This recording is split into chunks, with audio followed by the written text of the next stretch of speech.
let's introduce everyone. I'm Sandy Brock. When I call your name, please confirm that you can hear me by verifying that you are present. And I'm going to start with the commissioner. So we have Travis Present. and Jonathan Present. and our newest commissioner, Emily. Present. Thank you. We have staff. We have Leah, Present. Jan, Present. and then anticipated speakers. I'm not sure how many people are online yet, but we'll go through them. So we have Amy Ball. Hi. And Ray Present. Dunitz, I should say, your whole name. Yep. Brian Kuchar, Right here, present. thank you. And Ellen, I'm gonna kill your last name, so why don't you say it for me? It's Ellen Biggert. Okay, I would not have said that, so thank you for saying it. I just hate to embarrass or not say things correctly, so thank you very much. All right. So this open meeting of the Conservation Commission is being conducted remotely via Zoom pursuant to Governor Baker's March 12th, 2020 order, as most recently extended on March 29th, 2023. Access information for the public has been provided on the town website. This meeting is being recorded. Please remember to mute your phone or computer when you are not speaking. If you are not using the if you are using the dial in by telephone feature, you can mute yourself by pressing *9. As chair, I will introduce each speaker on the agenda. Please note that you will not have screen sharing privileges, but staff can display any visuals per your cue. After speakers conclude their remarks, I will invite each commissioner to provide any comments, questions, or motions. After commissioners have spoken, I will allow public comment to be spoken by participants. Participants must use the raise hand feature by clicking the hand icon at the bottom right of the Zoom menu bar to indicate they would like to speak. If you are using a dial-in by telephone feature, please press *9 to raise your hand and *6 to unmute when you are called upon. Participants who raise their hand will be recognized one at a time and will be promoted to speak.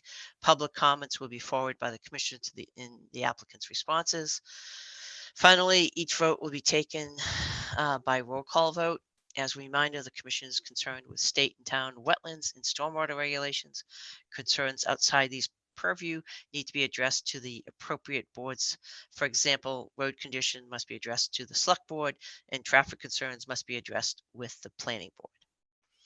All right, having done that, our first public hearing is at 7:15. What else can we take ahead of that, Leah?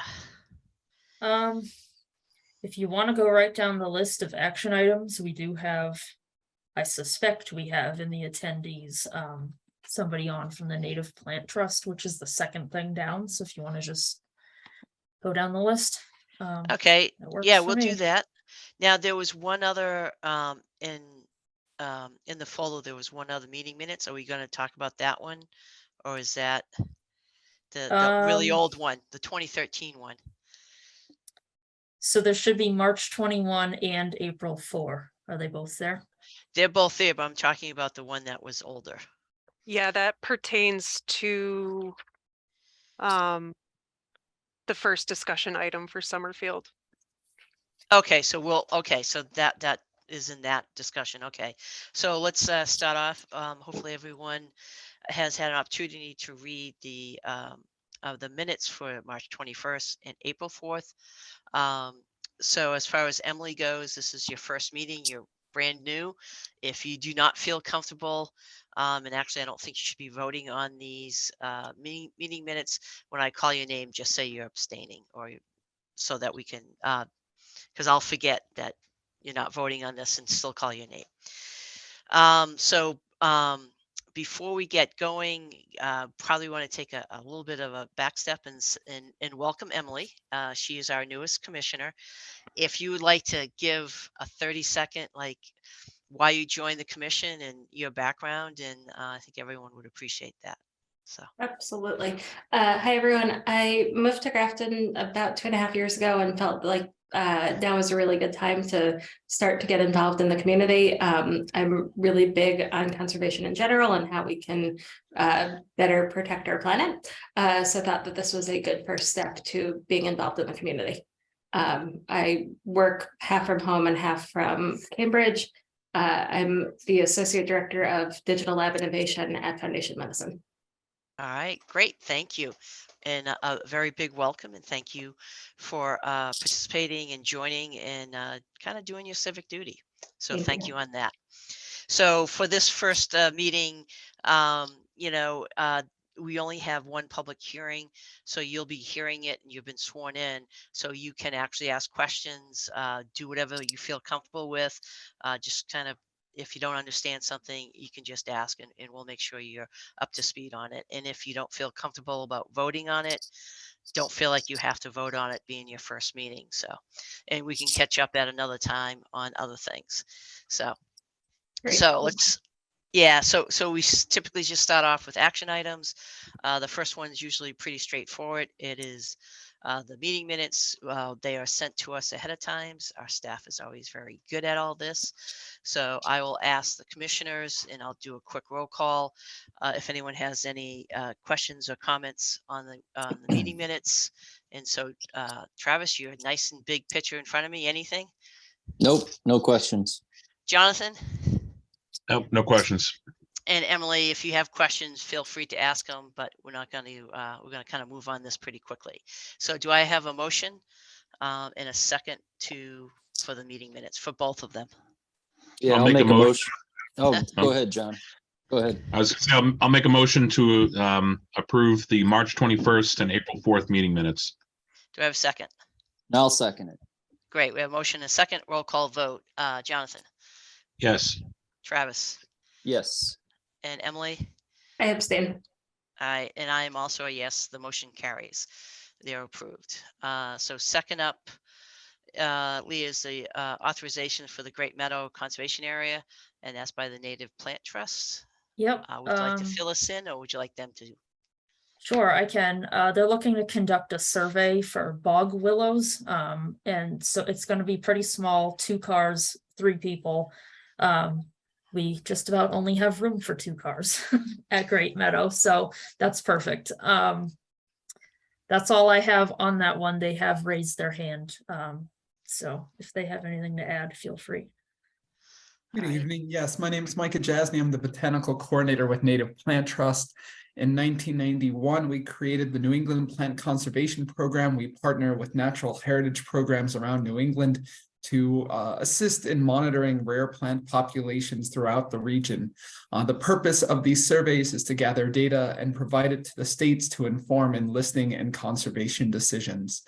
So we would like to send our trained volunteer botanists to monitor the bog willow at Great Meadow in Grafton. And just a question, is that something you can share with us after you finish your survey? Absolutely. We would be happy to provide you with an emailed report detailing whether or not the surveyors found the plants, and if so, how many and what their phenological state was. Great. And if you find it, can you send a picture of it? We'd love to put it on our website. We can discuss that. We do have some restrictions because of Mass Natural Heritage and sharing photos into the general public, but I'm sure we could figure out something as long as there's no locational information. And I figured that was part of that. With some archaeological things, we also have that we don't really want to disclose locations and so forth. So I get that, and we'd be happy to work with you. But it would be nice to just let the folks of Grafton know what's going on, and we do have a lot of conservation land. And there's a lot of value to it. So we're always eager to let them know that value. So appreciate it. And thank you for doing that. And so next up is just to have a motion to approve this authorization. And I'll make a motion. I'll make a motion to approve the usage of the conservation land for the Great Meadow Conservation Area, the Native Plant Trust. Second. Second. Okay, I'll have a roll call vote. Jonathan. Yes. Travis. Yes.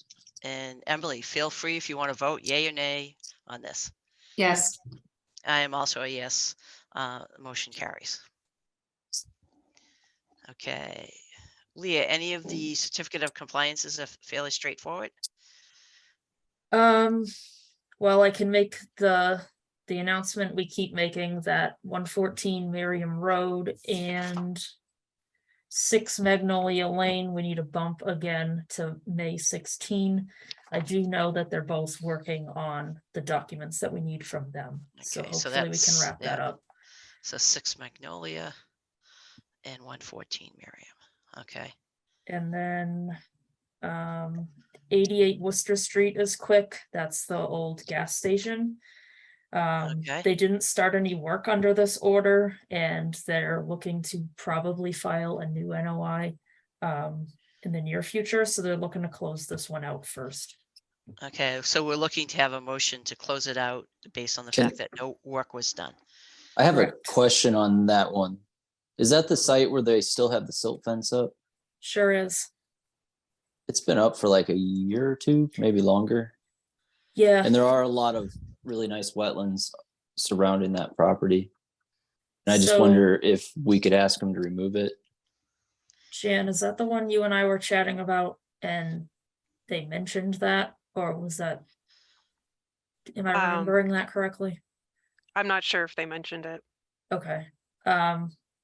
Maybe, do you guys want to vote to issue pending them taking it down?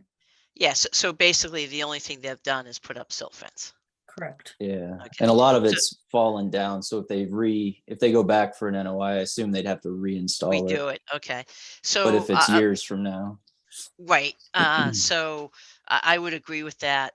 Thanks for bringing that up, Travis, that why don't we have a motion to issue the certificate of compliance based on no scope of work or construction being completed once the erosion control silt fence is removed. Okay. So, yeah, I'll make a motion to issue the certificate of compliance pending removal of the silt fence. Second, So your motion in a second. I'll do a roll call vote. Jonathan, you're the big picture right now, so you get to go first. yes. And Travis Yes. and Emily, if you have any questions, this is something that you can vote on if you'd like. Yes. Okay. And I'm also a yes, so that carries. And so Leah, you'll let them know that they need to take out the silt fence before they get the certificate. Yep. All right, great. All right, 7:15. All right, so let's move.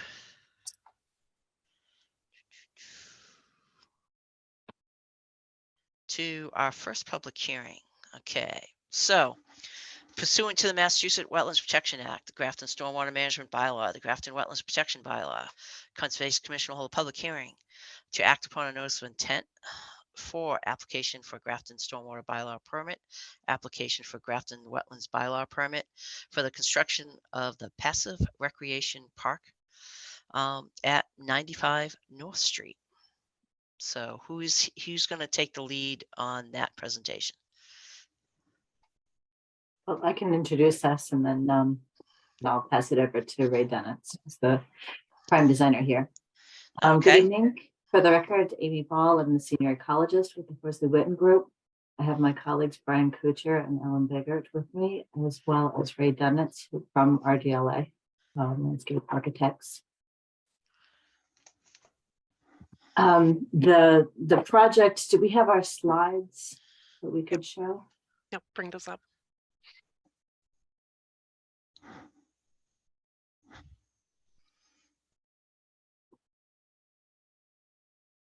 There we go.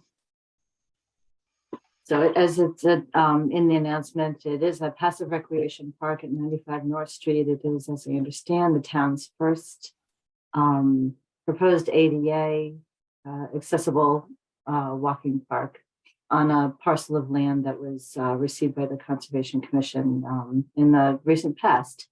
Ray, I'll let you take it from there and give some history and talk a little bit about the design. Okay, great. Thanks, Amy. So next slide, please. So the location of 95 North Street is indicated with the magenta colored star, sort of halfway in between the Mass Pike and the common to the south on North Street. Next, please. The land was handed over to the town by the Engvall family. Approximately 17 acres that was previously used as agricultural land, and later a Christmas tree farm. And their wishes were to maintain the site for open space and wildlife habitat and have the public be able to use the park for passive recreational uses. These are pictures of Virginia Ainsworth Engvall, who passed in 2019. Next, please.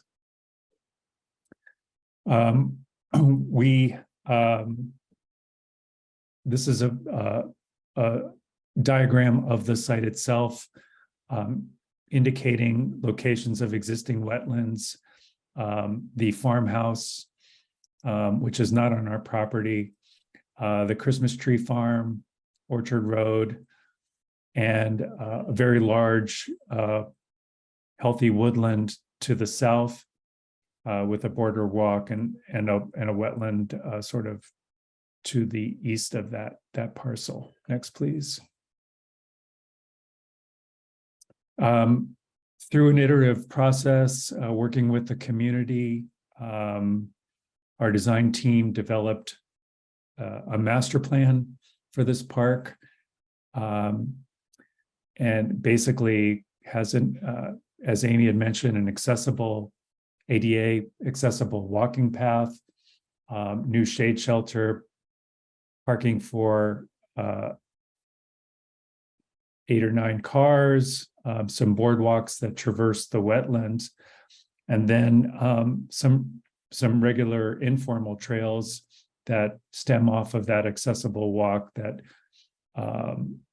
show or that has a pollinator meadow associated with it, mowed meadow grasses, hiking trail, picnic tables, and then the trail proceeds into the wooded area, basically creating a nice a hiking loop around the entire site through wetlands. We also are incorporating interpretive signage for the pollinator meadow and wetlands and the history of the site. Next, please. Here's some images of the existing conditions off of North Street in your upper left. Lots of invasive vegetation. There are some remnants of an old farm fieldstone wall. Next, please. More invasive, all sorts of invasive vegetation in the park, bittersweet and poison ivy. Still the leftover Christmas trees throughout the park. Next, please. And also, we wanted to indicate that part of the site is an established woodland that's in very healthy condition. Also, remnants of the old farm walls, but no real recognizable invasive material in this area. Next, please. This is just a map showing the different types of vegetation. The dark green circles are evergreen trees. The light green color is deciduous trees, and then the paler green is the extent of invasives throughout the site. Next, please.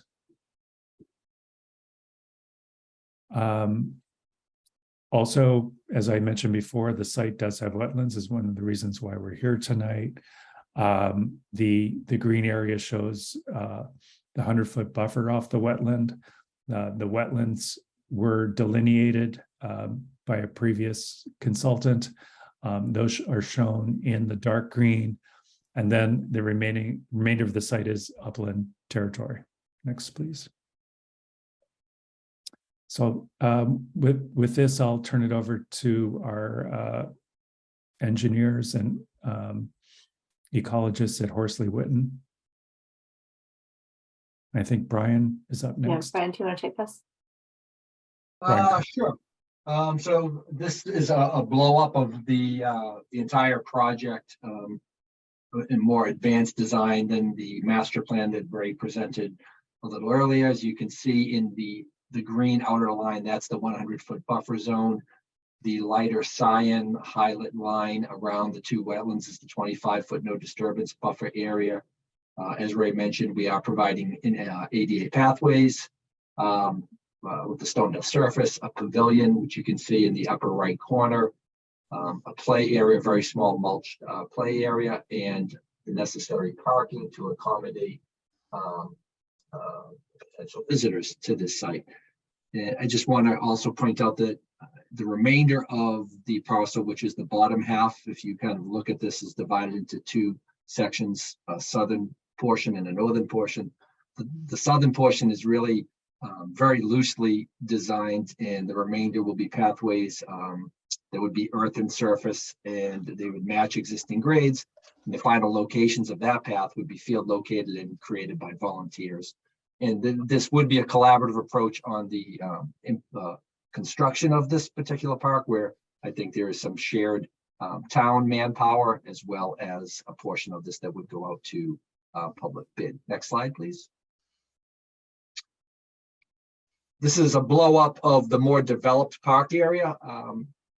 873 linear feet of stone dust pathway is proposed that would be ADA accessible, trying to maintain a grade of 5%. We're also proposing 240 feet of linear boardwalk crossings, which you can see here on the slide that it's shown in a brown highlight line type.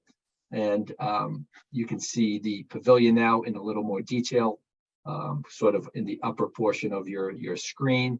And then, as I mentioned, the parking that is mostly gravel. We do have space for 11 cars to park, 2 ADA compliant, and an access drive and a paved apron as well. Next slide, please.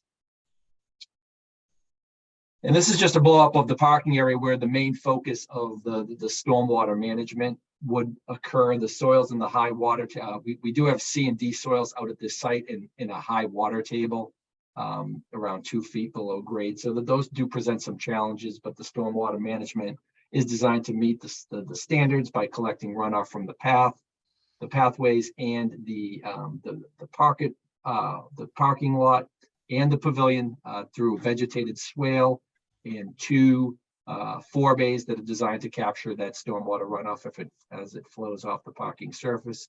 You can see the flow arrows shown here in blue.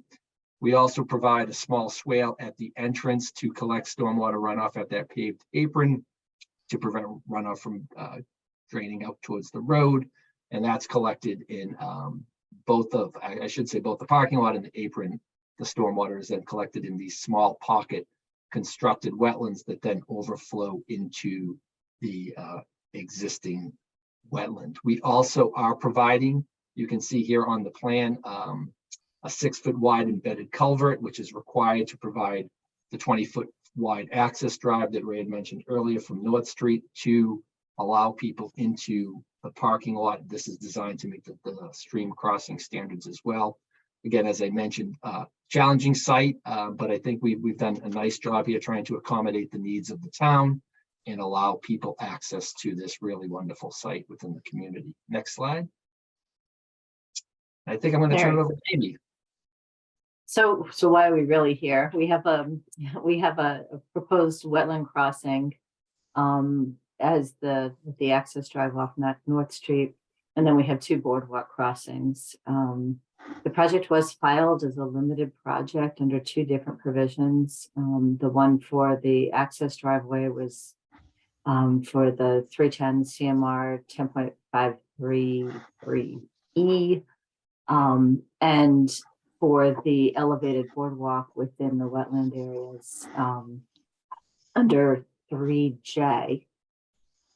So we presented the Conservation Commission in our report or project narrative an alternatives analysis, which is required for work within the limited project provisions, and have concluded with mitigation that the proposed design is the only alternative collectively between the crossing and the pathways that really works for the site to meet the project's objectives and design, while also mitigating for impacts, direct impacts and indirect for the resource areas. As Ray mentioned, the wetlands were flagged by Ecotech about a year ago. And so we did not actually flag the wetlands, but did find that there's a high water table we believe is perched. And we needed to bring that into the design for the wetland mitigation area. What you can see is there are two orange areas shaded in here. It's the one that's also highlighted in the lower left there.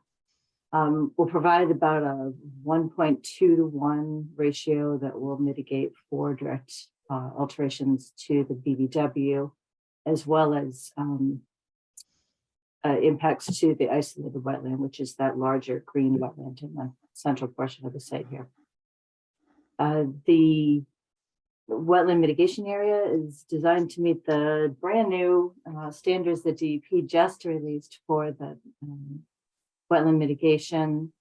And we did quite a bit of discussion about the hydrology to support this area, because it is a perch system and it is also along a slope. So if there are some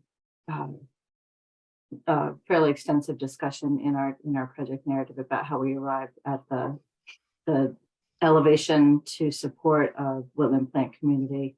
And then there's a proposal to enhance the plantings in addition to what we're finding out there.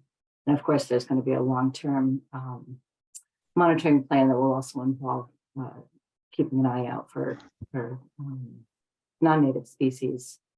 And then in addition to the stormwater management that Brian mentioned and erosion control measures, we're also proposing to remove this small spur of an old sort of plywood crossing of the wetland that shows just to the, I guess this is the east or southeast of the proposed mitigation area. You can see it sort of highlighted in yellow, projecting into the wetland area, which will allow for some additional restoration of the wetlands.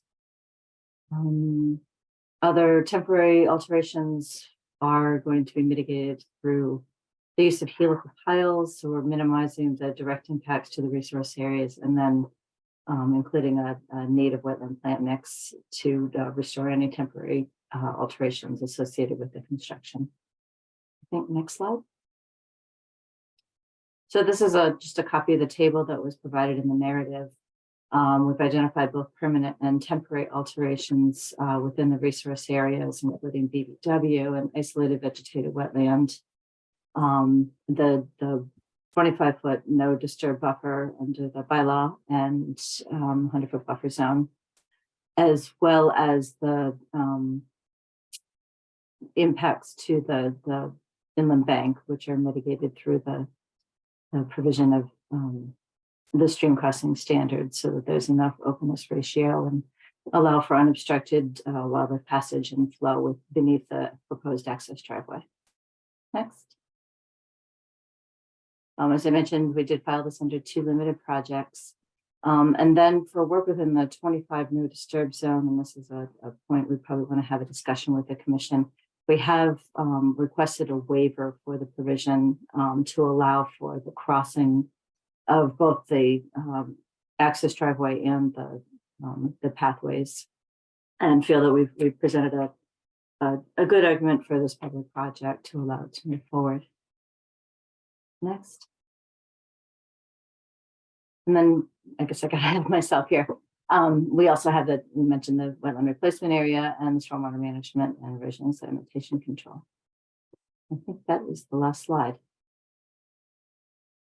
So I guess we'll turn it back over to the commission for questions and comments. Thanks. All right, thank you.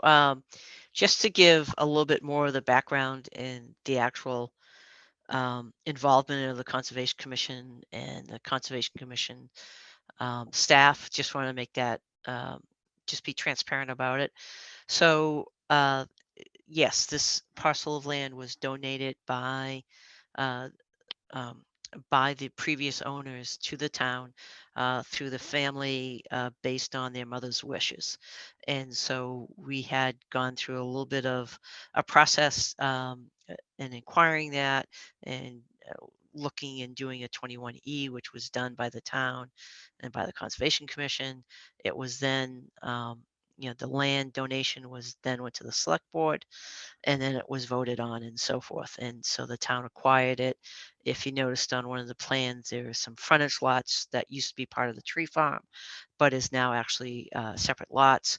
But the intent of the donation was to preserve it as open space, except for those frontage lots in the existing farmhouse.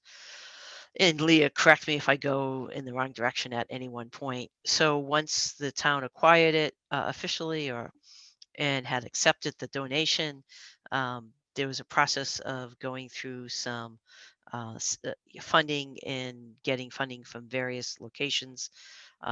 One through the CPA, and then the Conservation Commission staff partnered with the Recreation Commission, as this is a passive recreation area. And so the two departments brought it in front of the CPA, and then they did get the money for the master plan, and then they got additional money for the actual design and construction of the actual project. It did go back in front of the town at town meeting, and they voted for the money. There's also a portion that the town is contributing through in-kind contributions from the DPW, as they'll be performing some of the construction of the parking lot and some other demo and so forth. So I just want to make it clear to everyone who happens to be listening that this is definitely a town project, and how folks at the Conservation Commission, staff at Conservation Commission were involved in it. So having said all of that, we still have to make sure it meets the Wetlands Protection Act and the local bylaw, and that's why this is in front of us. And that's what this next discussion is going to be about.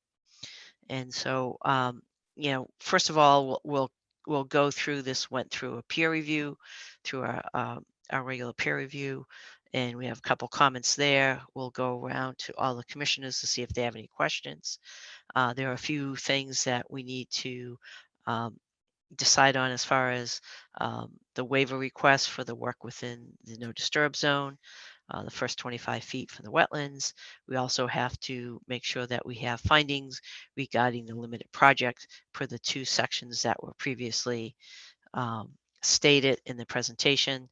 And then we can go over some of the DEP or the DEP comment, and then we'll talk about special conditions. And so I'll go to Leah. Is there anything else that I missed? No, you touched on it all so far. Okay. All right. And so the process will be, I will go around to each of the commissioners, ask if they have comments or questions. Then we'll open it up to the public. If anyone has any comments or questions, then we'll get into some of the more deliberation on the different issues. So just kind of big picture type of thing. I'll hit each of the commissioners. Jonathan, any comments or questions on what we've seen today? No, I don't have Okay, anything. great. And Travis? Who will conduct the wetland mitigation monitoring? Great question. Do we know Leah, yet? Leah, is that going to fall on conservation or? Yeah, so longer term, it would either be something that, well, I mean, we're going to continue to work with the team that you see here. Okay. Okay. In terms of like keeping an eye out for invasives even longer term, that's something we'll have to figure out how we handle that year to year. Okay, But that for was the- my next question then, was like, how are we, once you get past the wetland Right. mitigation monitoring, how do you do Right. the other maintenance for natives? Right. So we do have the Parks Department staff has been sent our whole O&M plan for the park. They feel like it's feasible for them. Okay, That being said, we'll probably have to have like a workshop or two to teach them about invasives and what they look like and things of that nature. And we'll just have to assess as we go if we think that they can continue to handle it or if it's something that we need outside help with. But this team's gonna be overseeing everything during this construction phase for sure. Right. Okay. Until the certificate of compliance is issued, correct? Mhm. Okay. Emily, any questions? Not yet. I'm sure in future I'll have questions, but not yet. Okay. All right. So let's kind of shift back to Leah and kind of go through your comments in your report. Sure. So it went to peer review from Graves. The only thing that remains outstanding, and I believe these guys updated the plan to reflect his suggestion anyway, but I wanted to bring it to your attention. So originally we had 1/2 inch bituminous concrete top course. Jeff Walsh thought that might be too thin and recommended 1 to 1.5 inch thickness. So I think the plan's already revised to reflect a change of that nature, but I just wanted to get you guys' take on it. Yeah. Is it 1 or 1.5? Because it makes a difference on the size of the aggregate. So to Brian, I guess, as you did the design, has this been updated to increase the depth of the top course? Yeah, And- we actually that was part of our scope. Oh, okay. I strongly believe that it was a typo, that we got the 1/2 inch. It should have been 1.5 inches. Okay. So That's good. Yep.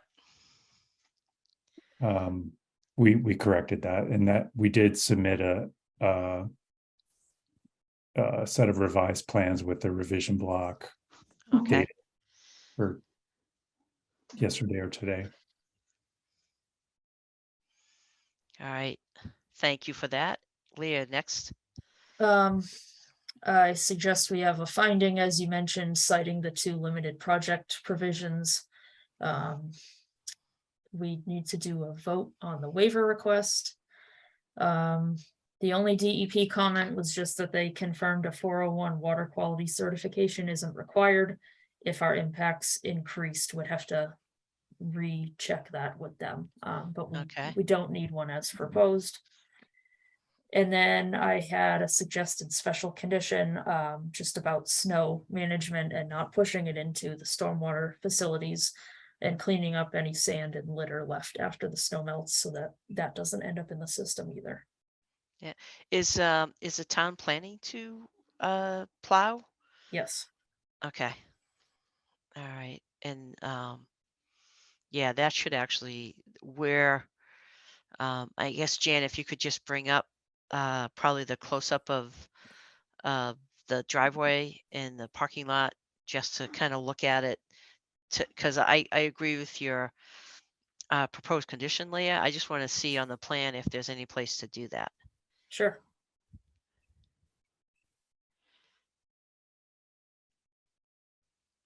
All right. So you got it up front. That's not a problem. So probably be a good idea to just think about, and again, compare this to the planting plan, is to identify those areas where snow is going to be put because you really don't want to put it in the swale. And it looks like you have enough area. It is going to be within the 100-foot buffer. It'd be nice if it wasn't in the 25-foot buffer, but I don't think there's going to be a way around that. So I'd go back to the design team if you have any suggestions on where snow should be stored.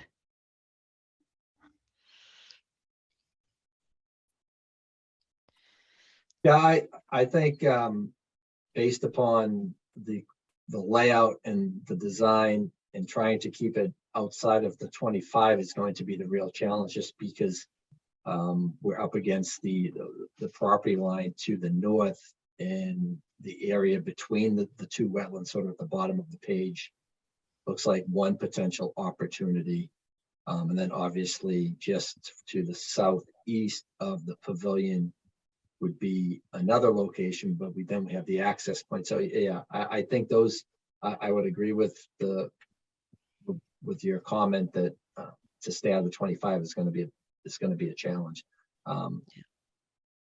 We could also maybe look at near the entrance drive. We have that bike rack there. We could look at maybe relocating that, and you could have a little bit of storage in that space, and that would be out of the 25.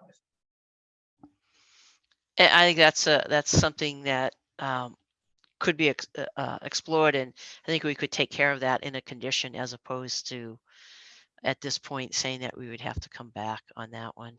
Okay. Anything else, Leah? Because I got a couple of questions. Nope, that's all I had. Okay. My questions are just a couple as far as the culvert. Can you just repeat what the size of that culvert is? I know you mentioned it previously. It's a 6 foot wide, and it's embedded. I believe it's 4 feet high is the total depth, but it would be embedded. Okay. And I'm just curious because I know it's all pretty shallow out there. I didn't realize there was an intermittent stream there. I thought it was all just a wetland system. Oh, Sandy, we did got a too. lot of pushback. I said, no, you have to follow this. Okay. And again, it was just one of those things where, yeah, I mean, I've been to the site, but I didn't look at it that closely and so forth. And I'm just curious, and I know that all of this is pretty shallow and you have high groundwater, and I'm just thinking constructability. So it's embedded. So you've probably embedded almost 3 feet. I'm guessing a foot of freeboard, and then 6-8 inches, and then the driveway over that. That's correct. Okay. Just as long as someone's taking a look at that section. Yeah. And so forth. Yeah, as far as the proposed stormwater, I mean, I think this is totally appropriate for this site. I think it's also probably the only way you're going to get mitigation. You got no problem with the the wetland systems, whether that's a gravel wetland, whether it's a created wetland, whether it's a fancy more natural rain garden, it'll all work. And again, it's really just to do the water quality and to that slight mitigation based on the soils. It's not a huge change in surface curve numbers. So okay, that was kind of my questions, was mostly on that. I'll go around one more time to see if anyone else has any other questions on what we have already discussed. Then we can, once we do that, we'll do a vote on the waiver, and if anyone else has any other special conditions. So, Jonathan. Nope, no other questions, no concerns. Okay. Travis. Nope, nothing else from me. All right, great. Emily. No questions, thank you. Yeah, and Emily, I will tell you right now, this is a pretty special project in my estimation. It's it's something to be proud of, and it's the fact that a lifelong resident felt so strongly about the land she had and the tree farm and the history of it, that she donated it to the town, and her kids follow through with that. So that's pretty cool. We don't always get to do these type of projects and have to commend the town for stepping up and actually voting for the money to do this. So it's pretty cool. So enjoy this one, because it's not going to happen again anytime soon. Trust me. So all right, Leah, back to one order is to do a vote on the waiver. Yep. Okay, so do I have a motion to grant a waiver for work within the no disturb? Yeah, I'll make a motion to grant a waiver to work within the no disturb buffer. Do I have a second? I can second that. All right. If there's, I have to do a quick roll call of any discussion on that. Emily, you're on the big board, so you get to go first. No. No Discussion. discussion. Yep, Okay. yep. Jonathan, You asking for discussion or a vote? oh, any question right now on doing that? No question. Okay, and Travis? Nope. Okay, I have none. So why don't we do a roll call vote on this? We have a motion and a second. So Travis, Yes. Jonathan, Yes. Emily, Yes. and I am a yes. It passes. All right. So as far as the findings, Leah, do you want us to do a vote on the findings, or do you want to? Do you want, or do you want us So to we just do, include it? you can just include it in your motion, but we do have to open to the public. I have that written down. Yeah. So. Okay. It's right here. It's right written down right here. Okay. Good. All right.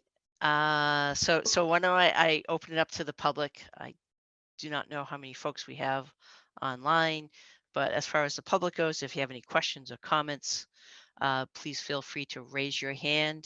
We're going to continue to discuss conditions. So if anyone does have any comments from the public, please raise your hand and we'll be happy to answer any of those.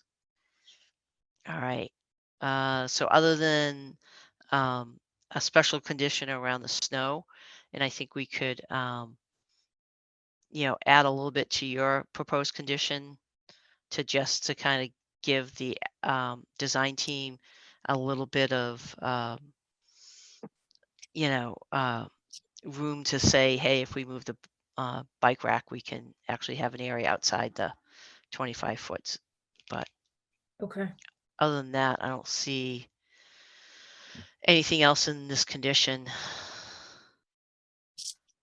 as far as not putting it into the stormwater is key. Do you guys have any other special conditions beyond our standard set? So quick, Jonathan, anything? No. Emily, Nope. Travis? Nope. One question I have for you, Leah, are you going to have the replication area reviewed by the peer reviewer before it gets approved? I did not do that. No, we did engineering peer review. Okay. And again, it's just we've done it on some other projects, so I just wondering if we should do it on this one also. I mean, obviously we'll get a report and so forth. Right. And I don't know if there's money in the budget to do that, but So we were actually going to pay for the engineering peer review from just Concom's office budget, not the project budget. okay. All right, so bring that up kind of at next Concom and stuff to see if we want Art to go out and do a final check on it once everything's done and report. So you mean long term, not at the application phase now? Yeah, I'm talking more long term once it gets put in before we sign off on it to have Art take a look at it. Okay. Pretty good confidence in the design team to create something that meets the standards. So Okay. So I guess just let me know if you want that in or out of the list. put it in the list. Okay. All right. Anything from the public? No, nothing from the public. All right, thank you for that. Anything from the design team? Because we're going to start talking about voting on this and crafting the conditions.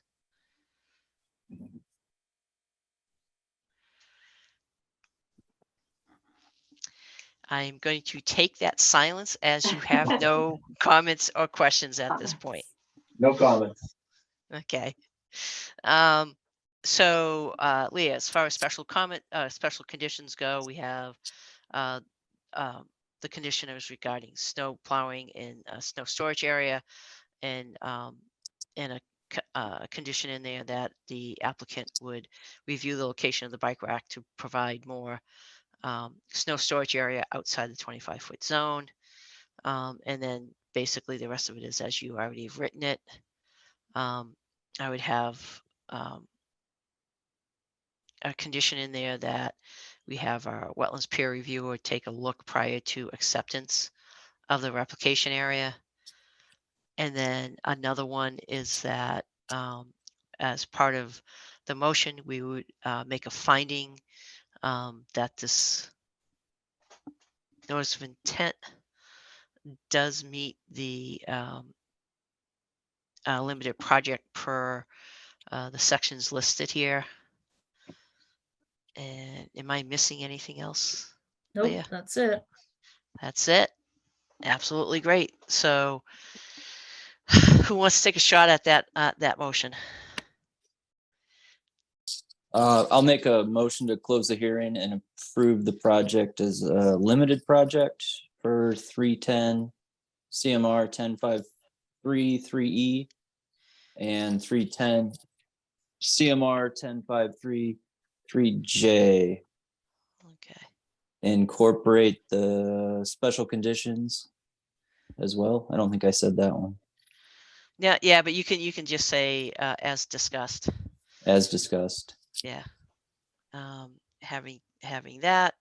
Do I have a second?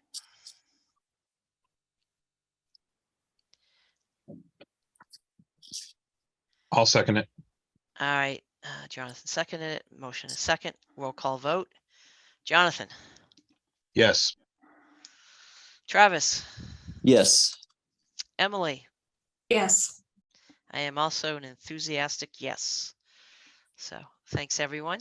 This is a really cool project.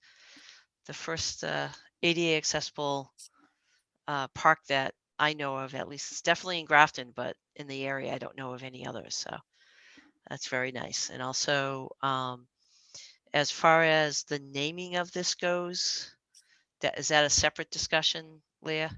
Yeah, we can handle it now though, if you want. Okay, so let's kind of jump to that. And so you had in your, was it in your report or agenda, I forget where, you have the suggested name. Yeah. So the naming falls to us since this was deeded to the Concom. We have a suggestion from the family, Ainsworth Ingval Farm Memorial Conservation Area. Leah is kind of looking, maybe suggesting to shorten it up and take the instead of conservation area, replace that with park. I mean, I certainly don't have any issue with that. I would also say, as far as signage goes, so CPA will put a sign up. So I think we should work with the CPA to get not only this name on there, but maybe on the sign, we can call it a conservation area, but for the website and everything else, we can just call it the park and stuff. So first I'll do a roll call as far as, people's opinion on the naming of this. And if anyone has any other suggestions, it's your time to make it. So Jonathan. I don't have any questions. I think that are you looking for my recommendation of what to name it, or? Yes. Yeah. Whatever, whether you agree with this, the family, or whether you have something else, whether you want to call it Jonathan's Park, just looking for kind of your feedback.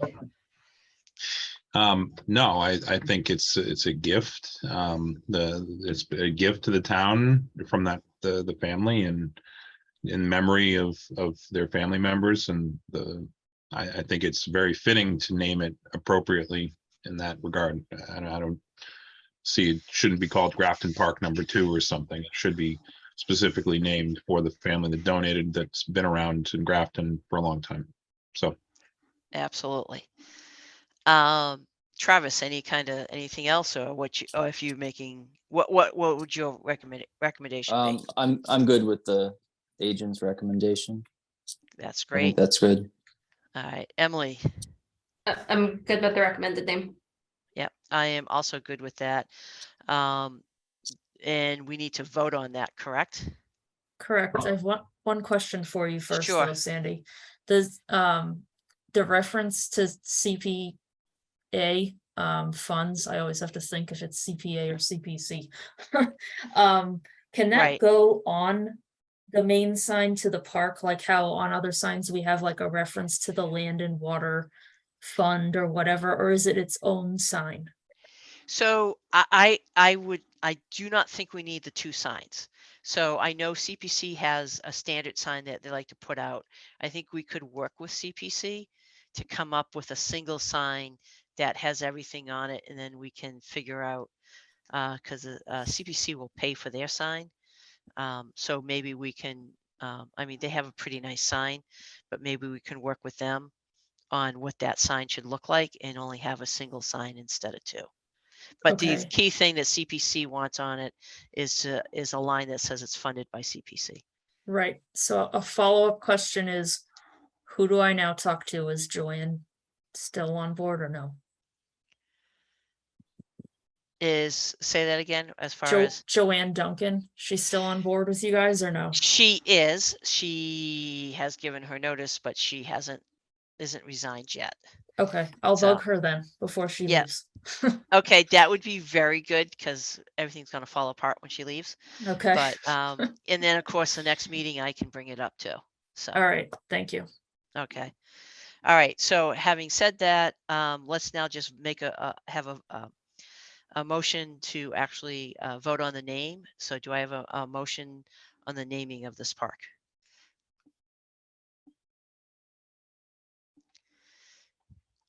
I'll make a motion to name the park as discussed.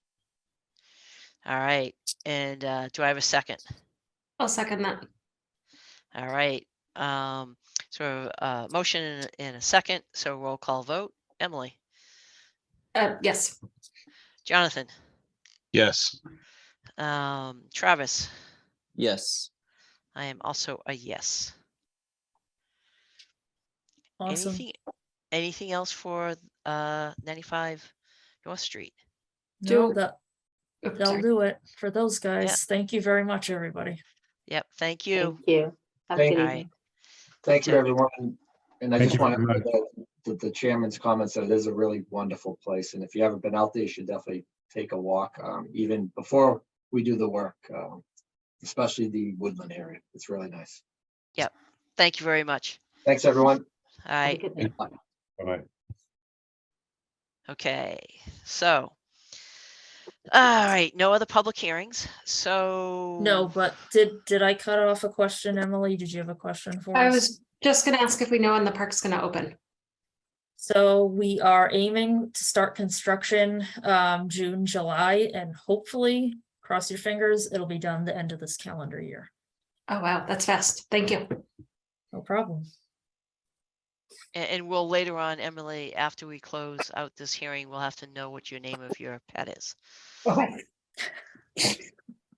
So, but let's continue on Concom business here. All right, Leah, what else we have? If we back up a bit in the action items list Okay. to the third one down. So this one is a bit odd. It came in as a partial COC request for 64 Ferry Street. It might actually be a complete COC they're looking for. Our files were referring to this DEP number as if it was for like a large subdivision. So staff directed them in the direction of needing a partial as one house from a subdivision. Right. When I dug into the file, though, everything's referencing a single family house lot and it's 64 Ferry itself. Yep. So I think we just cataloged it incorrectly in the past. I think they need a complete, not a partial, but there is one other odd piece, which is that one of the conditions required them to have compensatory flood storage. They proposed that on an adjacent undeveloped lot, which is still undeveloped now. Yep. I have no evidence that that was ever constructed. Yet I don't know if we require them to go ahead and do it now, because now none of the area is mapped as floodplain anymore. Oh, So it's Really? really weird. okay.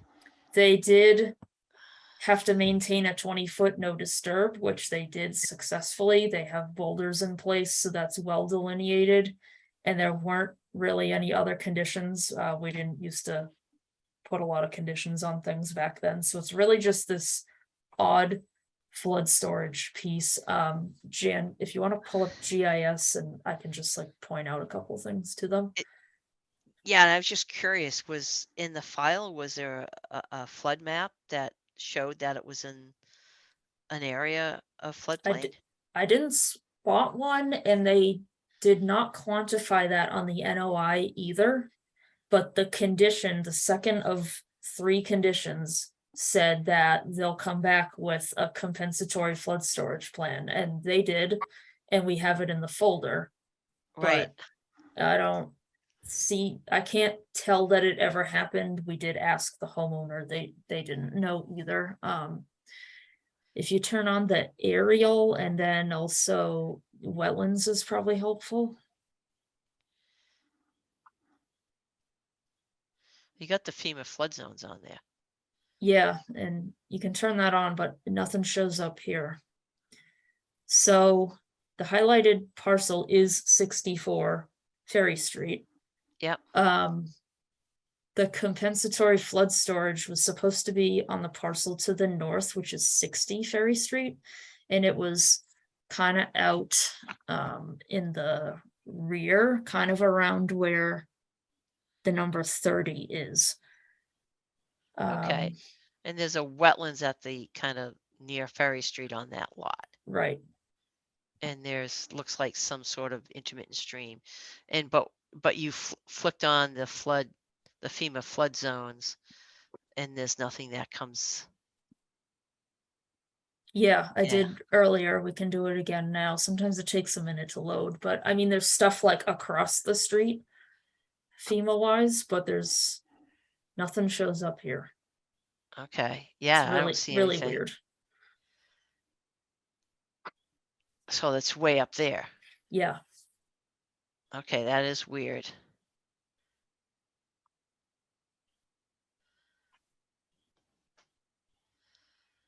Okay. I mean, we wouldn't have to do it if there's no, that's weird. Right. It could be because it's in a wellhead protection area, or it's right on the edge of one.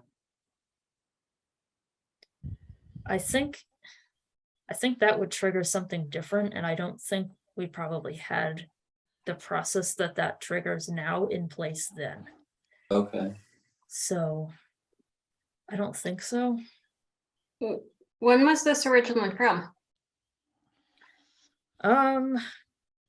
I don't know an exact year, but just as a rough idea, it's like the DEP number is in the 400s and we're in the thousands now. So I believe it's 2002. okay. Okay, I was not on the commission. I just want to make that clear.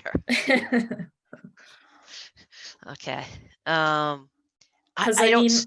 Yeah. My first thought was, do we push them to do it now? But what's the point, kind of? Yeah, that's 'cause it's pretty not- clear. Yeah. It's very weird. Okay. So, yeah, I mean, I don't have a problem with just issuing a complete COC. I mean, we've done our due diligence. They don't have any information on it. I'll just go around. Jonathan, any kind of take on this? No, I was kind of thinking what Travis pointed out, that wellhead area might be affecting it, but I don't know. I'm not sure how we proceeded in the past on these old, these older things that we need to clean up. It sounds like, potentially issuing it might help clean it up. I don't, who's forcing the issue, or is it something that we're just doing to clean up our own paperwork? They're selling the house, so it got Typical. flagged in a title search. Yeah, so typically it's because there's a transaction going on. That's typically Yep. what, when I first got on the commission many moons ago, we did a whole mailing effort out to all of the outstanding COCs. And We're we clean- actually that back again? to doing that monthly. We send out about 5 because we don't want to Yeah. overwhelm you guys, but we do catch Yeah. some that way, but most still are because someone's closing on a house. Yeah. I mean, we ended up closing out, I don't know. I have no idea. There was so many outstanding that a bunch of them got cleared up, but not all of them. So this is, yeah. So basically they can't close. A title insurer won't close on a house that has an outstanding. It's not a lien, it's whatever. Like an open permit kind of. Yeah. right? It almost- Yeah, they yeah. won't, yeah, it screws up your financing is what it does. So, but yeah, It's an odd so one. Do yeah. we have we done this in the past where we've had to, and again, I probably sound like a broken record. Are these at all common enough that, we've had similar situations, or is this truly a one-off? I haven't seen one. I mean, usually, a lot of times if it's been 10 or 15 years, and this one's even older. If it's been 10 or 15 years, usually the agent goes out and checks it. Is it stabilized? Is there anything that's out of whack? And we've had a couple of them where the house was put in the wrong place. That was one where we wouldn't approve it, and we told them they had to go get a variance from DEP, and they were just doing it because they were putting an above ground pool in, and we go, you need to clean this up before you sell it. You don't want to leave it to then, and we'll help you clean it up, because it was the builder that did it. It wasn't the third owner in the house, and I don't know how it ever got sold that many times without it being raised up, but these poor people were getting stuck with something that was old that really impacted things. I mean, we did our due diligence, and it's not here. I can't see a wellhead having anything to do with flood storage. But Yeah. But anyone else with any other kind of questions? I mean, I think this is an unusual one.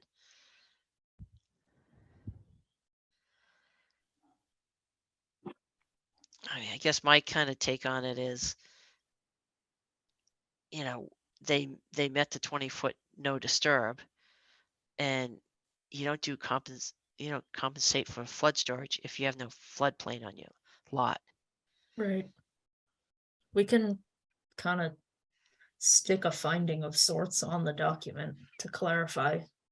I think that would probably be helpful. They didn't kind of screw up, thinking, did they fill any wetlands? Do you know if they So it wasn't wetlands, but they showed, I should have scanned in that plan for you guys. They showed at the time the floodplain extended across the driveway. So they were compensating for where the driveway went. Okay, but right now there's nothing from FEMA. Correct. And one of the differences is the fact that it's an AE zone and not just a zone A, which means a flood study was done. So I don't know if that previous one, there wasn't a flood study done, which would be why maybe got updated. I don't know. Yeah, you'd have to go back in and look at old FEMA maps to figure that out. But at this date, at this time, there's no floodplain. Right. So one question. So the floodplain, when I look to the right and I can see the AE, that line, the wetlands is just the green with the slash lines, right? The floodway is the red. Can you go back up to the or go down to the FEMA legend, just so that we Blue can. and red and blue, I think. Yeah, the blue and red and blue. This isn't doing any good. I'm pointing to it. That is actually probably the floodway. regulatory Red and floodway. blue, yeah. Okay, and then the 1% annual is in the blue, which is we have wetlands on top of it. So there's you can see where it says the zone AE, and you can see the cross section where it says 283.7. But there's none of that blue or that other color associated with that stream or intermittent stream that comes up and actually hits a lot. So based on today's map, there's no floodplain there. Okay. So I would say that we would want to, put a finding in that this vote was based on the, whatever the date is on the floodplain map now. That it,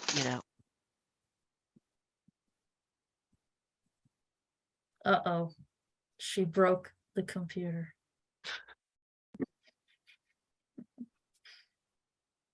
Andy, can you hear us? I think the cat took over. Uh-oh.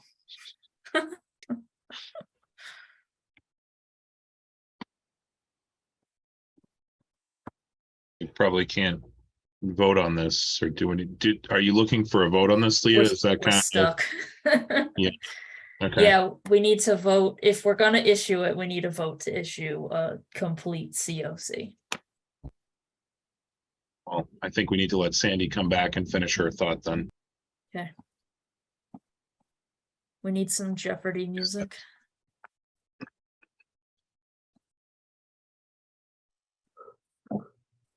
Looks like Emily's pet in the background there is a little more calm and relaxed than Sandy's cat is often the star of the show. So He spent the day at daycare, so he's sleeping it off now. burn some energy during the day. That's good. Exactly. I think he's a little bit too far from the computer for you to hear his snoring, but he's definitely snoring back there. Sign of a good day. Exactly.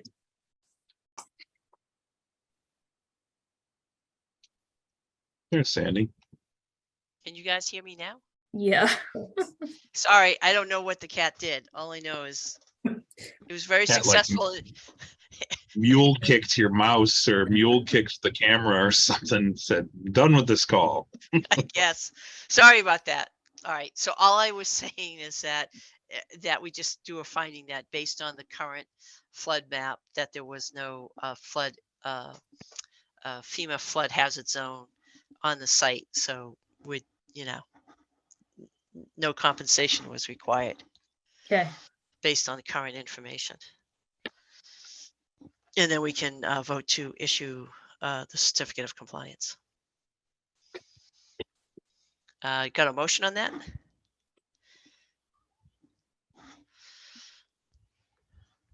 Lost track of which one we're talking about. That's Ferry okay. Street. 64. Can I just say so motioned, Sandy? Can I just say Yes. so motioned to what you just said? Yes, So motioned. absolutely. So motion. Do I have a second? Second. All right. We have a motion and a second. Roll call vote. Emily, Yes. Travis, Yes. Jonathan, Yes. and I am yes. Do we have any other things like this, Leah, or is the rest pretty straightforward? The rest should, well, we have a discussion item that needs Okay. a little deliberation. Okay. We have 88 Worcester Street.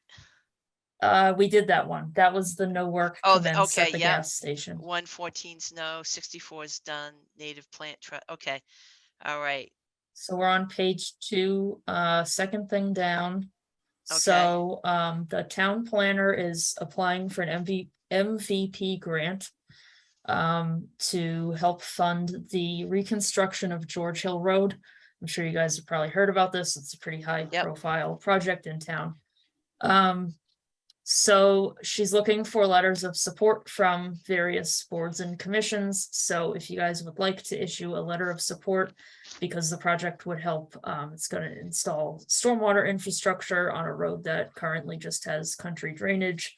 And so thus would improve impacts to resource areas. So if you guys feel like that's an okay, whatever the word is I'm looking for, if that fits in with our charge here and you'd like to have me draft a letter of support for that grant, it would greatly help her effort. Yeah, thanks for the explanation. I mean, I certainly don't. Wasn't George Hill Road was the one with the woman's lot that had the like 5 foot deep washout in her front yard? Is this the same Yeah. area? Yep. Okay. So we've had like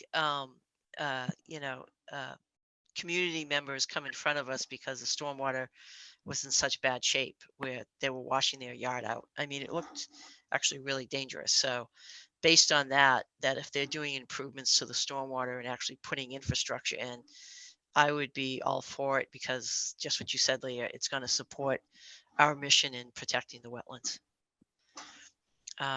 Anyone else with any other questions or needs any kind of description of what an MVP grant is? Jonathan?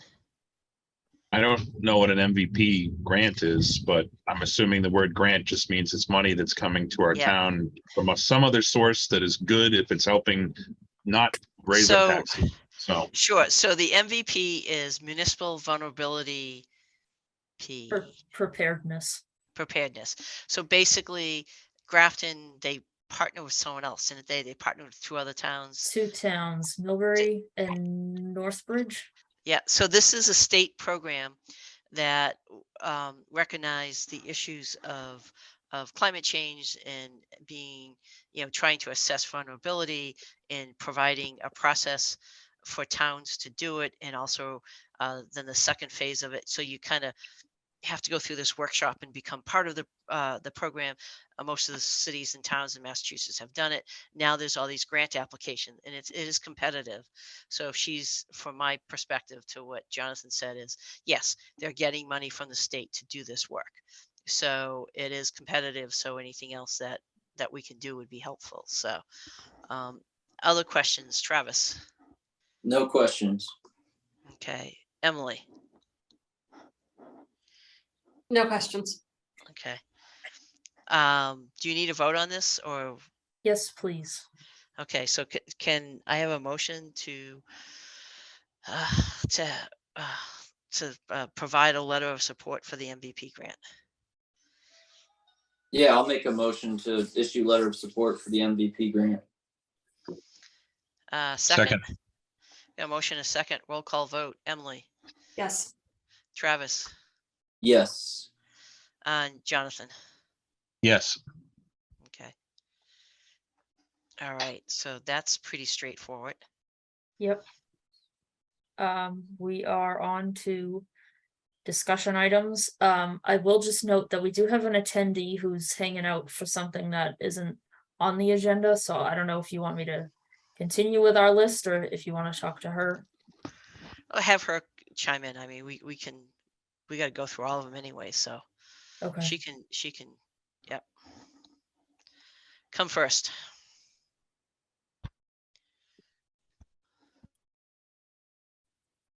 Hi. I'm back again because I've been flooded again. This is the side of Mill Pond. Sure, if you could just give your name and address for the record, so because it's recorded, yeah. Margaret Bilodeau, 14 Misco Brook Path. Okay. And Yes. once again, it's flooded, and the volume of water in the pond right now is unbelievable. The dam I have has been working for 40 years, getting the water out, even with the beaver deceiver that I have. And it can't handle it. And now I'm going to have somebody come in and take a look at the dam, because I'm really worried about its integrity now, because the water is just pouring over and under the concrete. And I'm afraid there's going to be a problem. Okay, and then Leah or Jan, if you could just bring up the a map on where this is, just so that we can get everyone back on the same page here. I don't understand how they could have actually approved and not realized that huge swamp that was behind the dam that they pulled out wasn't going to create a problem. I mean, So- I know George Hill, I'm thinking, wonderful. they're gonna get all these things to help the water flow, and I'm thinking, oh, good, I'm down below that. Well, Somebody's there's, gotta think. yeah. So basically what you're saying is that, so your property is the one highlighted in blue. And you're right below a cider mill pond, and Correct. you're at the outlet, and the outlet is a dam controlled um, pond there. And then to the north of Stowe Road, right? That's the wetlands that you're talking about, correct? Right, the green. Right. And then that goes underneath Stowe Road. And then At the new bridge, where At the new after they got it on in, they pulled the old beaver dam out. And I just got flooded. Gotcha. So Leah, were you able to find out anything on that replacement? Did that come in front of us? Yeah, so we permitted the culvert replacement on Stowe Road.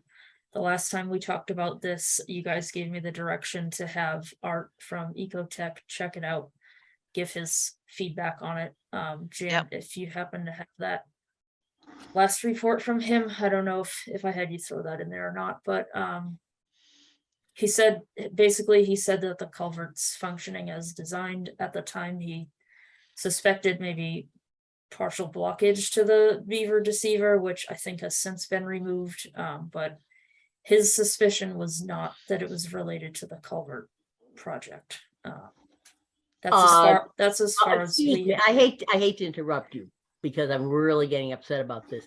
The people that put in the beaver deceiver couldn't believe how they pulled the beaver dam out as fast as they did. And I got flooded that way. The beaver deceiver is working, the water is flowing. All the boards are pulled, the water is flowing, but they just can't handle that volume that is coming in from above. And that's considered. So when you ask this question, it's not so the culvert report the flooding is likely due to a combination of high rates of seasonal runoff. Oh, come on. I've been there 40 years. And partial blockage of the outlet gauge and people say to me, we've had a lot of rain. No, it's not like we've had a flood. Yep. We haven't had a lot of rain. We had a lot last night or the other night, but not to put that kind of volume in the pond right now. Drive by. So can we, Leah, because this was a town project by DPW? Correct. I mean, they contracted with somebody, but yeah. Yeah, whatever. So they can go back to them. We're not going through. It was whoever they hired to do this. Can we ask them what kind of hydraulic analysis that they had when they did the new bridge to make sure that they weren't going to, increase the flow underneath that through that culvert? I mean. Yeah, I mean, wouldn't that have been part of the application at the time before us? It should have been. And I would guess we would have had Graves review it, right? I'm digging into it now in the background. Yeah. And was there a beaver dam upstream that was removed as part of the culvert replacement? Yes. Project? Yes. It covered almost that whole section before the bridge. It was a huge dam. Okay. And they removed that whole dam. North of the culvert. It was above the culvert. And they just pulled it out. So gone.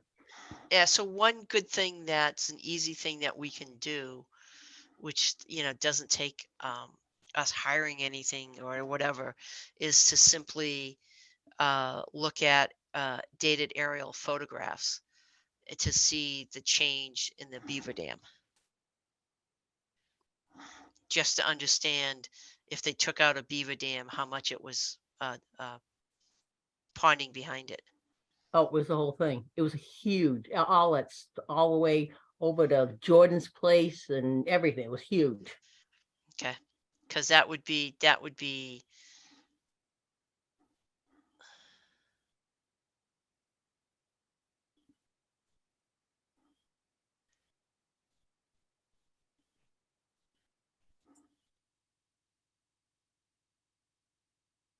So we did have a hydraulic report and it did go before Graves. Okay.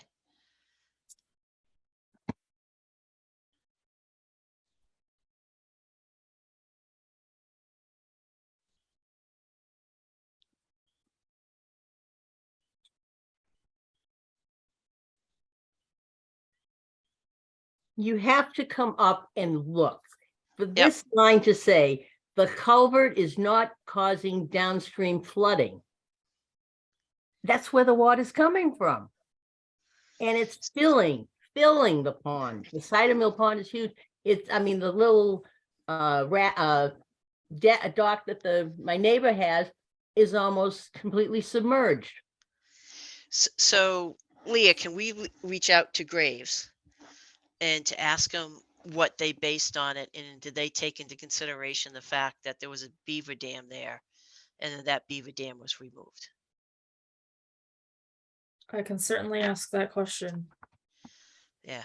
And then just so yeah, and then the other part of it is simply to look at some aerial photographs to understand,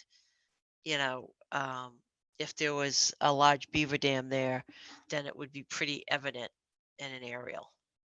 And you could see the change from what a current aerial compared to what it was 4 years ago or 5 years ago, or whatever.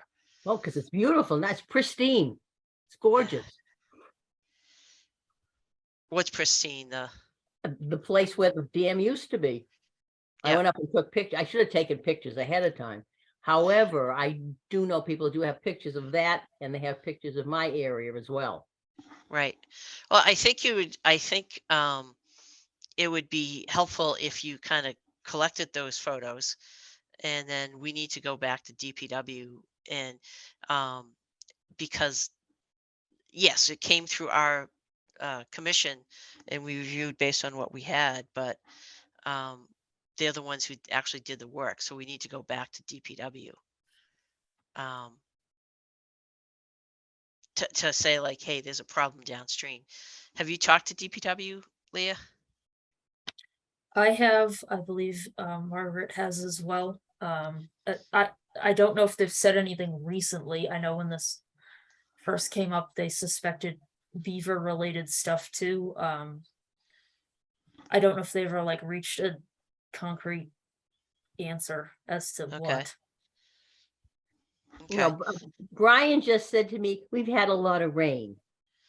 And the others, he sent people down, somebody sent people down, and they tried to clear the debris that the beavers had put around the cage, which is the point of it. The beavers put it around the cage, stabilizes it, and the water flows underneath. And the water was flowing underneath. And you're talking about that's at the pond itself, correct? At my dam. Right. And so there's two components of it. It is what the extra flow is coming down from that culvert area, but it's also what the flow is out of your pond too. Well, I mean, that flow has worked for 40 years. Okay. Yeah. And they wouldn't have, to be honest, I don't think they would have even looked at that when they, did the hydraulics and so forth. So the bottom line is that someone needs to, get all the parties together. I do not know, to be quite honest, what kind of authority we have on something like this. But I'm sure the select board would, though. So can you just, Sandy, can you just give me like, I don't know, a list of things to check out here? I've got graves, I've got aerials. Yep. That to me is the two biggest part. Yeah. And try to figure out where the beaver dam was, because I'm looking at aerials back to the 60s and I can't figure out where it is. It might be further north.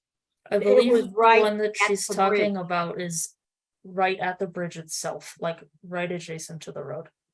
If previously when you're driving over that bridge and there was 2 stop signs prior to the work being done, there's just this big mass, and there may be other evidence like Google Street View and going back in yeah. time in Google Street View, that type of thing. But there was a big mass of sticks, brush, wood in that mouth by the guardrail there. Okay. Right. The Street View would be the others, and they have a good system of the dates and so forth. Looks like there's two distinct dates from what I can tell. One in Okay. August of 22 and one of July of 2011. How accurate those are. Yeah, and again, all we're trying to do is build some, background of, to say, hey, something changed here, and based on that change, it has impacted downstream. It was the town who did the project, so we need to look at it and figure out what the the solution is and so forth. Yeah. And I think it's going to get beyond us, but Well, I So- appreciate you looking into it anyway.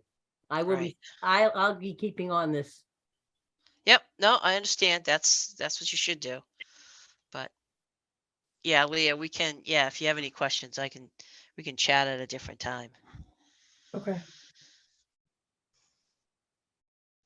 All right. On to the next. So I think we're down to discussion items now. Okay. So Summerfield Condominiums is a development in town. There's a bit of history here, so we previously issued a couple of partials under this subdivision, if you will. Yep. Then we discovered a little ways down the road a set of meeting minutes from 2013. The commission at that time decided not to issue any more partials and was urging the condo board to just pursue a complete COC. Yep. Which would have triggered engineering peer review of the as-built plan as well as a site visit from Graves. Okay. Fast forward from the 2013 meeting when that happened, we didn't realize that had happened, and we issued a couple partials Yep. before we discovered this set of minutes saying not to. We've also had a couple partial requests come in since discovering these minutes. Yep. We do have the as-built plan for the development, but we don't have funds for the peer review of the plan or for our peer reviewer to visit the site. The original developer of this project is long gone. Gotcha. So Jan and I are now just trying to figure out how to move forward when, people need to move in and out of this subdivision, and we're trying to rectify being consistent with other subdivisions we have in town where, we work with the homeowners to let them get a partial if, something fell on them that really should have been the developer's Yep. burden. We're just trying to figure out how to handle when we get these requests. So I think I get it. I mean, I think let other people have a kind of give their opinion. At some point, they have to come up with the money to pay for that peer review. Or or at some point, you just can't keep going on like that. However, holding up an individual, sale just for something that they had nothing to do with is tough. How many left? How many orders, partials are left to go out on this one? I- Let me take a quick look.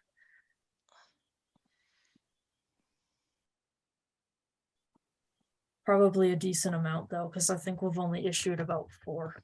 Okay, and then what's the cost of the peer review to do the as-built and go visit the site?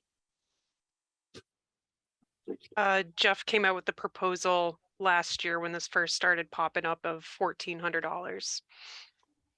Okay, There's about 30 units in the development. We've probably issued about 4. okay. So I mean, I get it.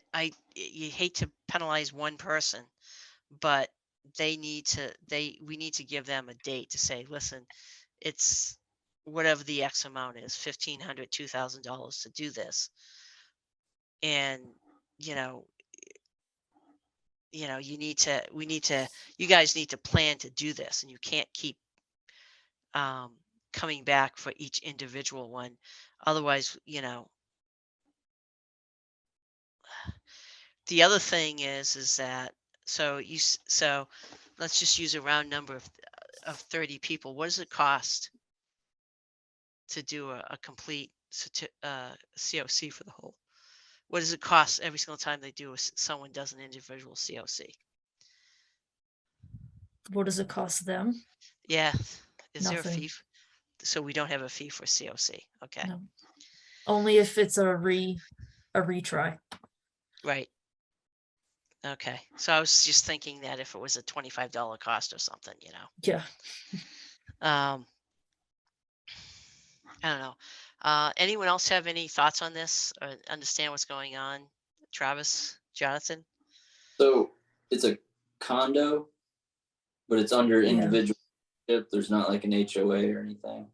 There's some kind of condo board that the commission in 2013, when they tried to put their foot down, sent a letter to this trust or board or whatever they're called at the time, and said,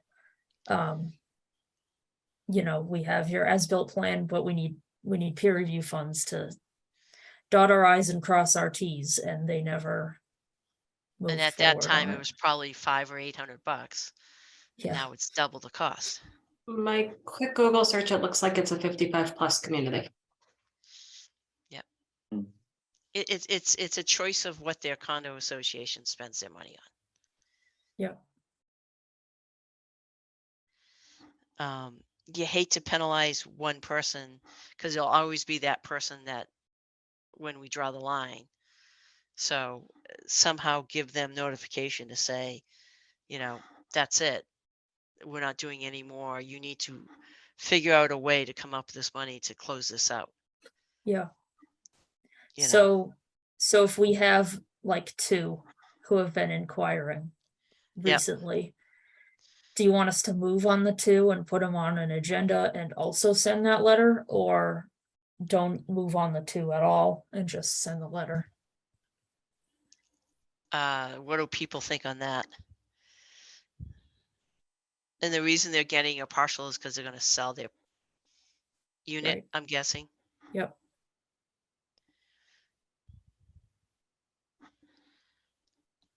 So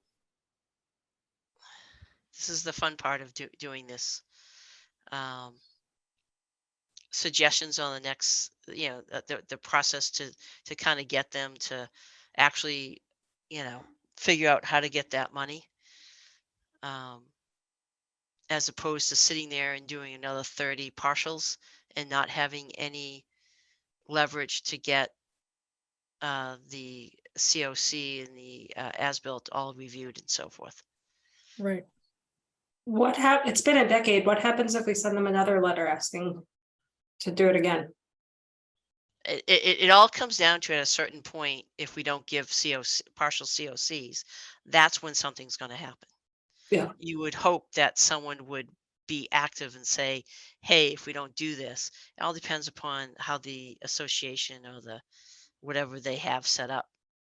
I mean, that there's a management organization there, and there's monthly fees and all that. It's how they're spending it, and they've just didn't have to spend it previously. And so, yeah. Do you stop people from selling their houses? Yes, it would.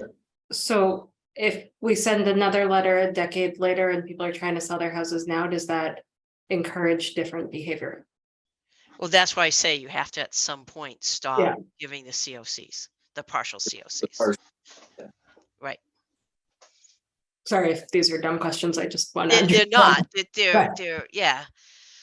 I mean, it's a difference between implementing, kind of, getting something done and understanding that someone's going to be impacted by it. And the big picture here is to make sure that the resource was protected per the original permit, correct? That's part of it. The other big part is to make sure that everything was constructed according to But plan, didn't, so that the put a garage- stormwater and everything else. Yeah. Yeah. So So it's that really there's a not flooding issues downstream. correct that for whatever reason they didn't do something and they're wiping out half the wetlands or something, and it's because it's being flooded out or something. Or So just- stormwater wasn't implemented and it's flooding a neighbor or has the potential to. Right. It's really just to confirm they built what they said they were going to build, And and just that's our to, final sign off. just to clarify it a little bit more, like when we do partials, we're just looking at like, here's this condo with this building and maybe a little bit of yard. Or say when we do this for like Highfields and it's this one house and this one yard. But without looking at a complete and having the peer review and the as-built plans, we're never looking at like the drainage infrastructure and, you know, if they had a replication area, because it's not on this person's lot and they just want a partial. So just to illustrate it a little bit more for you guys. So that's kind of the quandary, and once the developer's gone, it falls on the residents, and if there isn't, you know, however they have it set up, you know, it just becomes a little bit more. It's always whether it's a condo or a housing develop. Once, yeah, it's just hard to get done, and that's the last part that we're trying to get done. So the choices are pretty right now. The choices are fairly straightforward. A couple people have requested the partials, so it becomes okay. We say no to them and send a letter saying that, as previously stated in 2013, you know, we want to have this done and have one done for the whole site, so that people don't have to go through this each time, and we don't want to do any more partials because we're not getting, you know, everything looked at. I don't know what the letter said previously, Leah. Or you can do the two that people have called about and say, these are the last two, and this is it, and that you need to get this approximately $1,500 to $2,000 together for us to do a peer review of the as-built so that we can sign off on it. So it would be $1,500 for the whole thing. Yeah, it's you know, having Graves, what they do is they take the as-built Oh. plan, they compare it to the proposed, and then they go out in the field and they actually look at the flat end sections, the location of the catch basins. They look for any kind of indication of flooding in the wetlands or anything other impacts. So That seems. So reasonable. yeah, it seems very reasonable. And I imagine if their condo board meets quarterly, it should be a minor footnote on their agenda. I mean, where are the wetlands in relation to this condominium structure, Leah? Is I it the don't- water down behind the community access down the bottom of the hill? This thing looks like it's all set into a At- hillside. So I'm At just that wondering point, it's probably riverfront from across the street. I don't remember for sure. I haven't dug into the details in a little while since we had the last one, but it's the Blackstone across the street. So that's likely why. I just didn't know how far, because there's There's, 122s between it. There's a bunch of stuff across the street, and then it kind of just continues up the hill. So there's wasn't also something to the east that might, Yeah, the buffer that's what I zone was of wondering. that too. Yeah. Again, it didn't look like it was buried in the midst of, you know, a ton of. I see on this map that the river's down there on the low end, and then maybe there's something off into the thick of the woods to the east there. But yeah, and the key thing is, where does the water go? Was this Sure. under a stormwater permit too, or is that Probably not. It's probably too Right. old. pre stormwater? Okay. Yeah.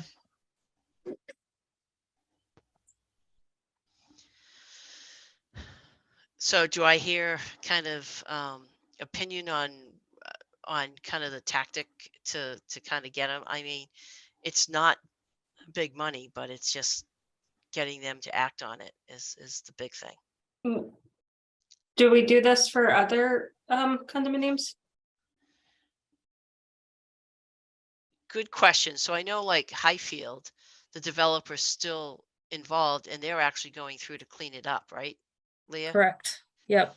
So the developer's still involved. And so there's some leverage there. So that's kind of when you lose the leverage on a permitting process, that's when it gets difficult. Yeah, so there must be other developments built around the same age. Do we have a standard that we follow, or are we creating standards? Typically, it's probably more of what kind of the legacy of each project is. Current stuff, you gotta close it out. I mean, that's I don't have a good precedent to point to for this kind of thing. Honestly, the one that comes to mind is Highfields, but the developer's still in the picture there. right. This doesn't come up too often. Yeah, I will definitely send the letter. It's just a question of, do you want to let these last two through the gate? Right. So go ahead. I feel like if we don't have precedent, you let the last two through and then send the letter saying like, this is the final two, and after this, you need the full thingamajig. And reference the 2013 letter. Yep. How Or do do other you give people- them?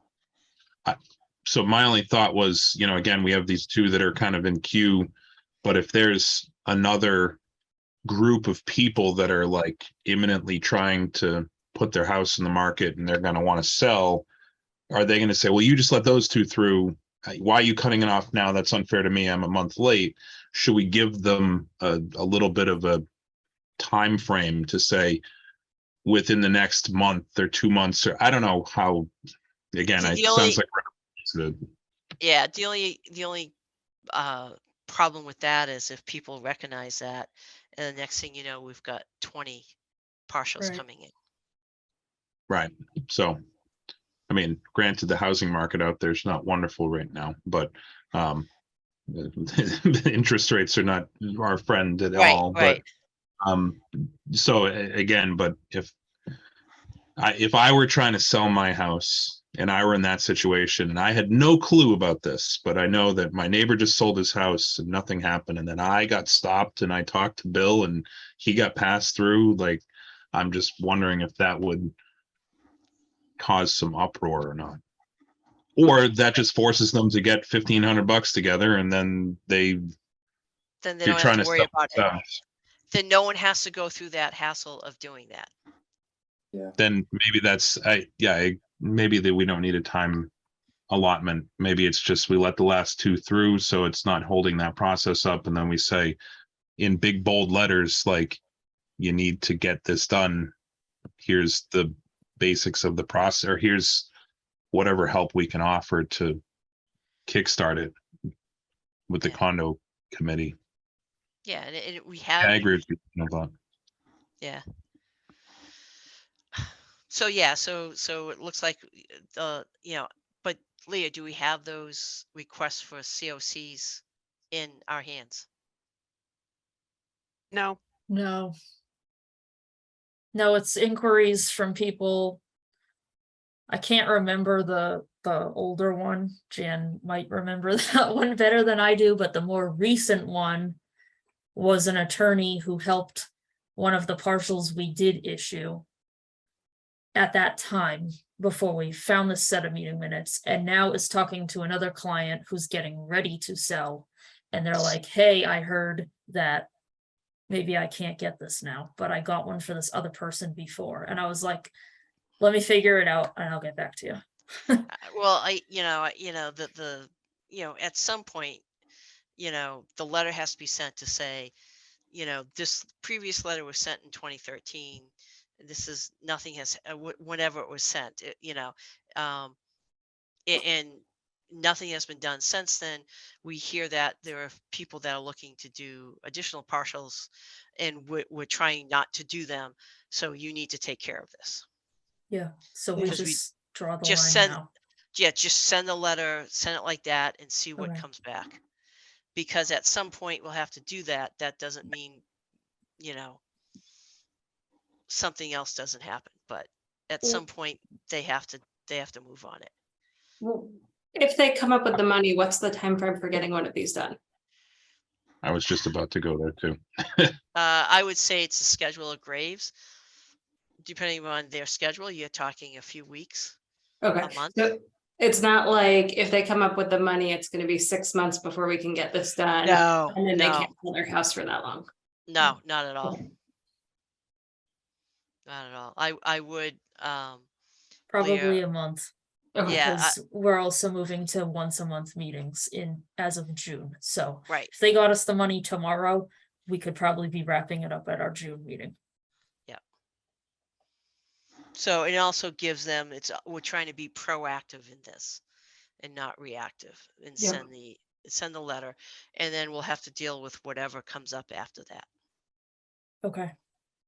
Leah, are you communicating to the people that have indicated, or the entities, whatever legal people that are talking to us through these temporary COCs, or are you going to reach out to the condo board if they've got a?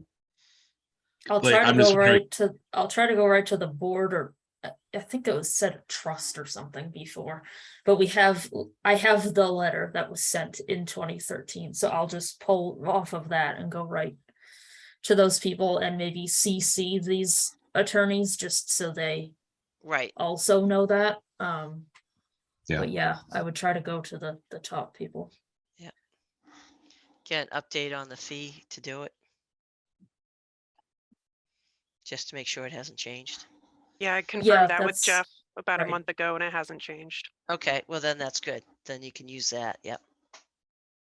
Okay, so we're good on that. Can we Okay. issue bonds in the future to avoid situations like this? Would that work for something like this? Can you say that what? again? Like issue a bond or something like that on a permit to avoid this? We're pretty restricted on what we can. So we do bonds for a developer walking away from a site. And the only thing that we do a bond for is erosion control, because the planning board has their own bond. So it's difference between like a site development and a subdivision. So a bond isn't always going to help on the as-built. The bond is set there for the developer does half of them and walks away. Okay. So, but that's a good question because, historically, whether it's single family condos or townhouses or whatever, whenever things are left to the condo association, it gets dicey to get stuff done. It's just, it's hard when you set up these associations and it's the residents running them, and yeah. And again, I think the best thing to do is to make sure that in the future, we deal with it with the developer as much as we can. It's still a good question on the bond, though. So, all right, what's left? I just wanted to let you guys know town meeting is next Monday, May 8th. We don't have any articles ourselves on there, but it is the FY24 budget, including reauthorizing our revolving accounts, as well as the FY24 capital plan, which we do have 150,000 on for the Hennessy culvert replacement project. Gotcha. And that's all I have. Before we wrap up, I just had one question sort of about that. I got a letter in the mail from the town office saying that my term is coming up, or whatever, my term's ending in June, I think, Okay. Leah. So I need to process that. I didn't know if I could just send that to you. I need to look at wherever the paper is now, but I didn't know if I can just verbally say it, or do I have to like bring a copy to town hall written in blood? Actually, Whatever. they changed it the last time. Right. So It is blood. Got it. Yep. So I think whoever sent you the letter, which I suspect is probably the town administrator's office, is who you would Yes. have to reply to. And then Okay. if you're interested, they put you back on a select board meeting to like reappoint you for another 3-year term. If you're not interested, then they would say, then you need to send in a resignation letter, which at that point you would CC us on. But otherwise, the process goes through them. And then I think you also have to get sworn in again at the town clerk for the 3-year So- term. So when I re-upped last year, or the year before, I forget the last time I did it, is they set everyone who gets appointed was on one select board meeting. And you had to go in and sign something in front of the town clerk. And then you went in and they were like doing these mini interviews. And it was like, yeah, I'm on the Conservation Commission. This is my experience. And, it was nothing. It was just going down there. They were trying to come up with a process so that they could do everything in one meeting. So it's kind of a pain, but for them, it's trying to get all of it done because I guess they were having problems with people showing up to the town clerk to get sworn in. So that's Oh, kind of, People are busy, so that's why I asked. I wasn't sure if I'll Yep. I'll look at the letter and see, because I know it said something about signing or returning, but I did mention something about a select board, so I'll just have to Yeah, you filter. might just Yeah. have to zoom. I think they're still hybrids, so you might just have to like zoom in and say and, hi and for a I second. actually, I tried to get online and I was having problems. So I just literally got in my car, drove down, and then they called my name. I was there like 20 minutes because Betsy was there and we were there together. Yeah. And yeah, it was pretty simple. I don't believe it should be complicated unless someone else is ever interested in your spot. Then they want to know a little bit more about you and a little bit more about them, and then they pick somebody. But if it's just you and nobody else is interested, they probably just want to say hi and vote on it. I'm zoomed just in. trying to make it transparent. That's all. I zoomed in for mine and it took all of 2 seconds. Wasn't a heavy lift. I'll go actually read the paper that the town sent me.